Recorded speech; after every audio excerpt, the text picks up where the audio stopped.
Hello friends, welcome back to my channel Debleela Rajdi ব্লগে তোমাদের সবাইকে অনেক অনেক স্বাগত জানাই।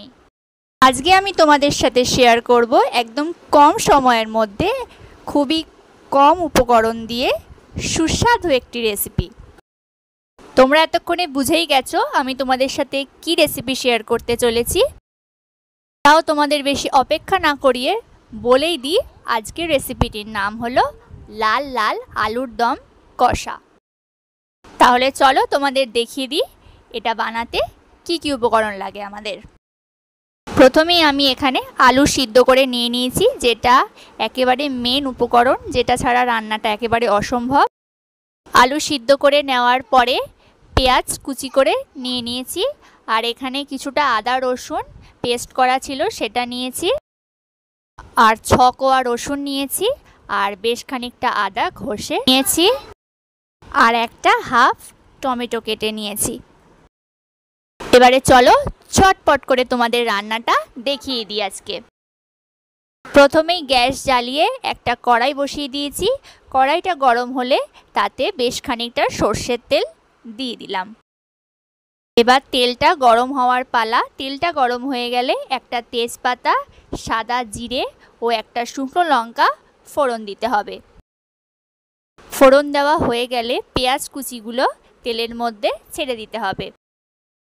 পেঁয়াজটা একটু লাল লাল করে ভাজা হয়ে গেলে যে আদা রসুন পেঁয়াজের পেস্ট ছিল করা, সেটার মধ্যে একটুখানি জল দিয়ে তেলের মধ্যে ছেড়ে দিতে হবে।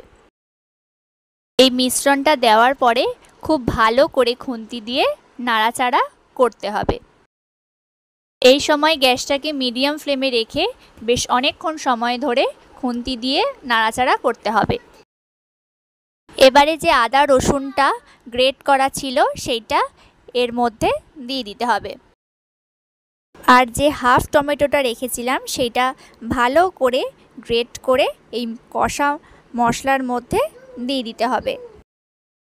টমেটোর পাল্পটা দেওয়ার পরে ভালো করে খুন্তি দিয়ে নাড়াচাড়া করে নিতে হবে। যতক্ষণ না কাঁচা মশলার গন্ধটা যাচ্ছে ততক্ষণ পর্যন্ত নাড়িয়ে যেতে হবে ভালো করে। আমাদের ভালো করে কষানো হয়ে গেছে, মশলার গন্ধটাও চলে গেছে। দেখো মশলাটা কি সুন্দর একটা লালচে লালচে রং নিয়েছে, কি সুন্দর লাগছে দেখো কালারটা। এবারে আমি সিদ্ধ করে রাখা আলুগুলোকে দিয়ে দেব কষানো মশলার মধ্যে। এখানে আমি একটা কথা প্রথমেই বলতে ভুলে গেছি, সেটা হলো আলুগুলোকে আমি মাঝখান দিয়ে কাটিনি, আমি গোটা গোটা আলুই সিদ্ধ করে নিয়েছিলাম। এবারে আমি আলুটাকে ভালো করে খুন্তি দিয়ে নেড়ে নিচ্ছি যাতে মশলাগুলো আলুটার গায়ে একদম ঢুকে যায়।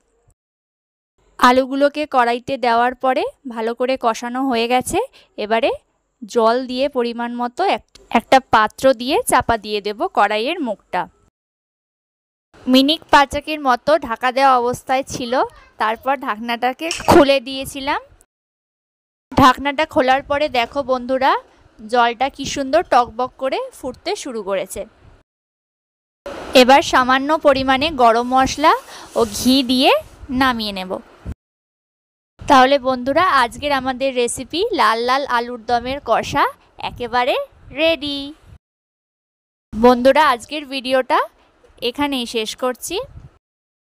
আজকের রেসিপিটি যদি তোমাদের ভালো লাগে তাহলে অবশ্যই বাড়িতে একবার ট্রাই করো, আর আজকের ভিডিওটা যদি তোমাদের ভালো লাগে তো লাইক করো, কমেন্টস করো, আর অনেক অনেক শেয়ার করো, ও যাওয়ার আগে চ্যানেলটা সাবস্ক্রাইব করতে কিন্তু একদম ভুলো না। আজকের ভিডিওটা এখানেই শেষ করছি। দেখা হচ্ছে পরের দিন অন্য কোনো নতুন রেসিপি নিয়ে। ততক্ষণ পর্যন্ত সবাই ভালো থেকো, সুস্থ থেকো, টাটা, বাই।